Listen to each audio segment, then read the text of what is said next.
What do we do when holidays trigger trauma reactions? That's the topic we're going to be addressing today on Flourish-Meant. I'm your host, Tina Yeager. Today, I have an expert guest that I cannot wait to introduce you to. Her name is Dr. Barbara Lowe. She's a national speaker and author, a licensed psychologist, founder and owner of Greenleaf Psychological and Support Services, which is a large multi-site psychological practice and training center in Raleigh-Durham, North Carolina. She's also the visionary behind Dr. Barbara Ministries. She's a somatic experience practitioner, an EMDR practitioner, a master ART therapist, a board-certified life coach and educator, and an ordained minister. I don't know how you have time to rest, but I'm sure that you do. Being a life coach, you want to practice what you preach. So, Dr. Barbara, tell us a little bit about why trauma is something that's important to you and why it should be something we're aware of during the holiday season.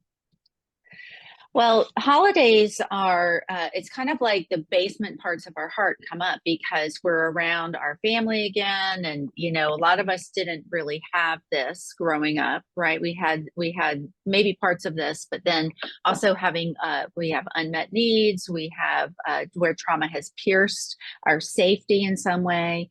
And so I look at unmet needs and like where, true when we think about trauma piercing our safety. And those things tend to come up. And the reason why it's important to talk about this is because we all have unmet needs and traumas. For one, even just being in this world alone, we're born into a war. And as Christians, we know that there's an unseen enemy that's trying to twist things all the time. It's trying to kill, lie, and destroy. So we have trauma, even if we grow up in really good homes. It's a broken world. And I myself have had experienced a tremendous amount of trauma healing. And I have put a lot of my trauma healing method that I've developed over time into this book. And then the journal is really necessary to work through it as well. It's really pretty.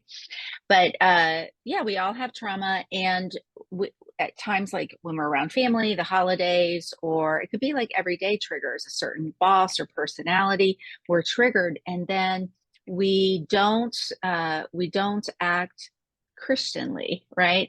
We act more out of our flesh, and this like reaction, defensive criticism comes out. Well, these are places where we have often those unhealed wounds, those unmet needs, and it's actually a breeding ground, really, really for sin. And then I know that you focus a lot on nutrition, health, healthy eating, and boy, the emotional eating, which I'm not completely opposed to as long as I'm doing it mindfully, right? If I'm mindfully, like I'm eating chocolate mindfully and I know I'm emotionally eating and I'm okay with that. So, I'm okay with a little, some of that, but it's really when we get into those excesses is over where we have those unmet needs. And the book is Healing Encounters with Jesus and Psychology, because these are really the pieces, the people, and the mechanisms that have changed me and that I see changing lives day in, day out. And it's just so amazing. Yes, getting free is so important. And yet during the holidays, sometimes those very things that we turn to for comfort or for celebration can be triggers to remind us of things in our past. Memories are triggered by smells and tastes and music, Oh, and yes. all of those things are happening during the holidays. Plus, we're around people we may have had some past issues with, some conflict with, or Mhm, that may remind us of times when we went mhm. through suffering and trauma. Can you talk about what to do when you're faced with those triggers that bring you Mhm. immediately back to experiencing those emotional things once again as if they were happening right now? Yeah.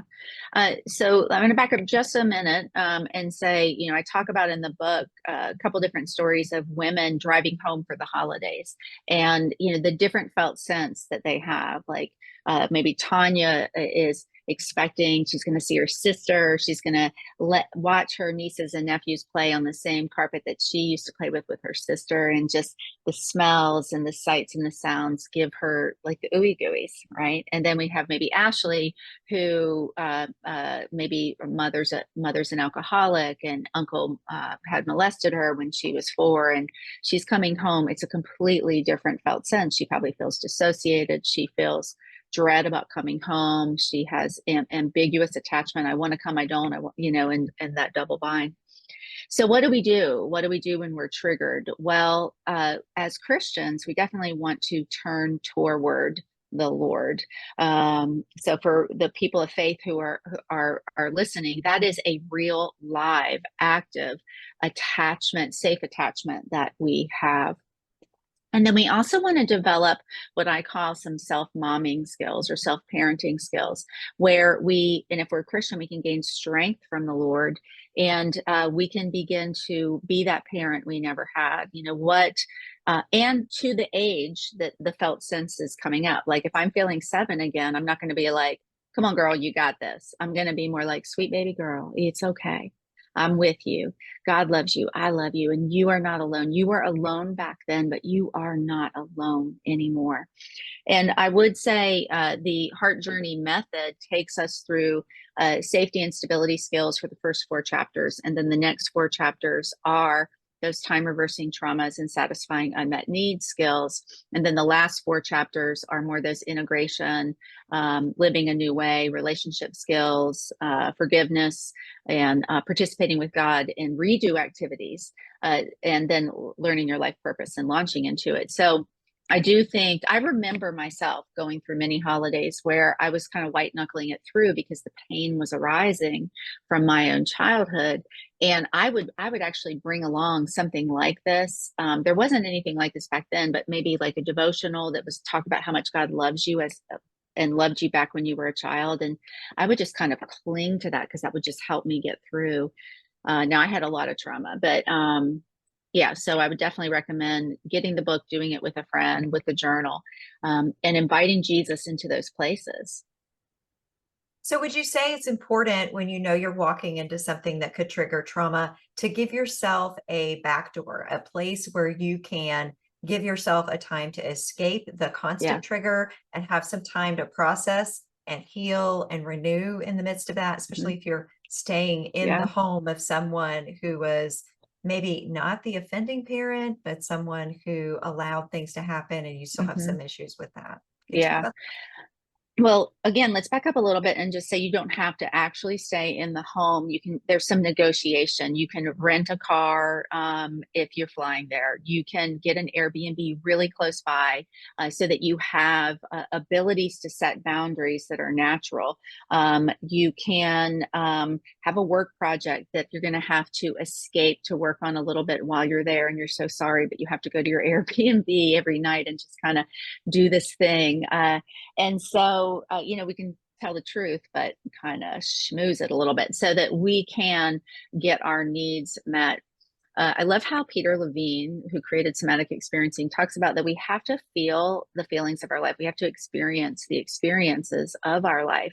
We hold within our body, we hold trauma, we hold these experiences. And, animals in the wild, they'll go through, they'll like even shake, literally to shake it off. They literally will let their nervous system discharge.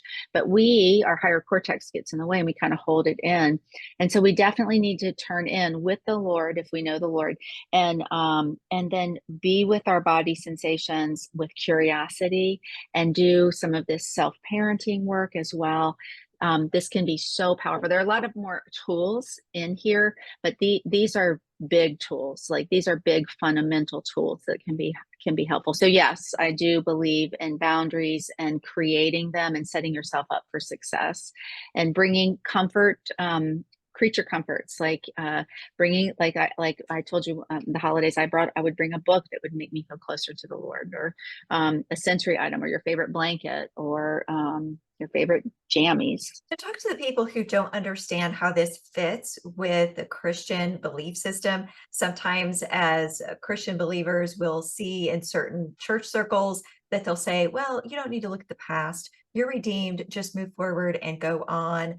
This isn't really where we were navel Hmm. staring, and those kinds of things that people will Yeah. often say. How do you respond to that? And how do you help people Yeah. who are still processing trauma respond to those who have those Yeah. criticisms?